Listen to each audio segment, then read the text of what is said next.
Et shalom, en cette 21e journée de l'année et la dernière, la 7e de la fête des pains sans levain, je vais vous faire cette lecture dans Matthieu chapitre 13 verset 47 au chapitre 14 verset 12. Les messagers de Dieu ne sont pas toujours reconnus ni traités avec respect. Le royaume des cieux est encore semblable à un filet qu'on a jeté dans le lac pour ramasser toutes sortes de poissons. Quand le filet est plein, les pêcheurs le tirent sur le rivage, puis ils s'assoient et mettent dans des paniers les bons poissons et rejettent ceux qui ne valent rien. Il en sera de même à la fin de cet âge. Les anges viendront séparer les justes d'avec les méchants, et jetteront ces derniers dans la fournaise ardente, où ils pleureront et grinceront des dents. Avez-vous compris toutes ces choses? Oui, répondirent-ils. Il leur dit alors: tout enseignant de la Torah qui est devenu un talmide pour le royaume des cieux est semblable à un propriétaire de maison qui tire de son trésor des choses nouvelles et des choses anciennes. Lorsque Yeshua eut fini ces paroles, il partit de là pour rejoindre la ville où il avait grandi.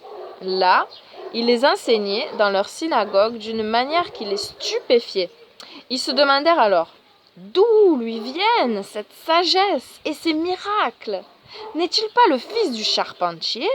Sa mère ne s'appelle-t-elle pas Myriam? Et ses frères ne sont-ils pas Yaakov, Yosef, Shimon et Juda?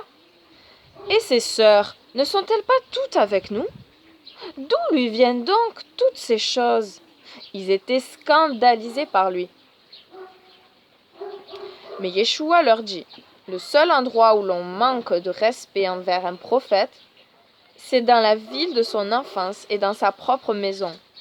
Il fit donc peu de miracles en ce lieu-là, car il ne faisait pas confiance en Dieu.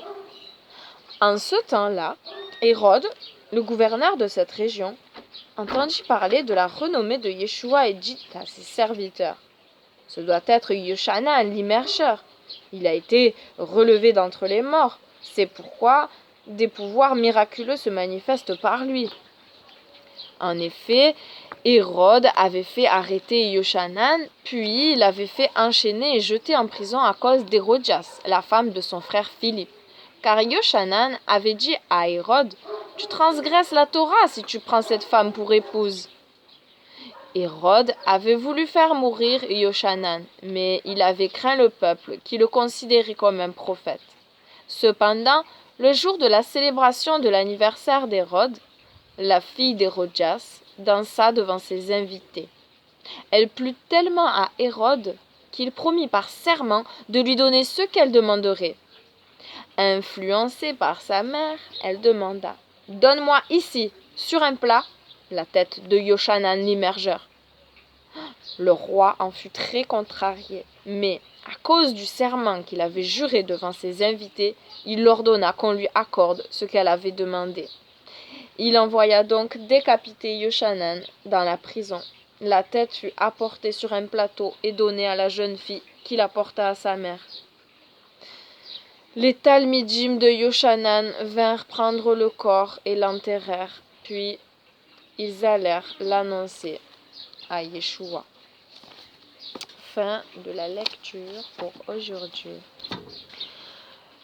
Alors, les questions, la méditation, c'est: est-ce que je reconnais et accueille les messagers de Dieu? Et comment puis-je leur montrer mon respect? Voilà, pour réfléchir. Shalom, bonne journée et bonne fête encore aux concernés. Bisous.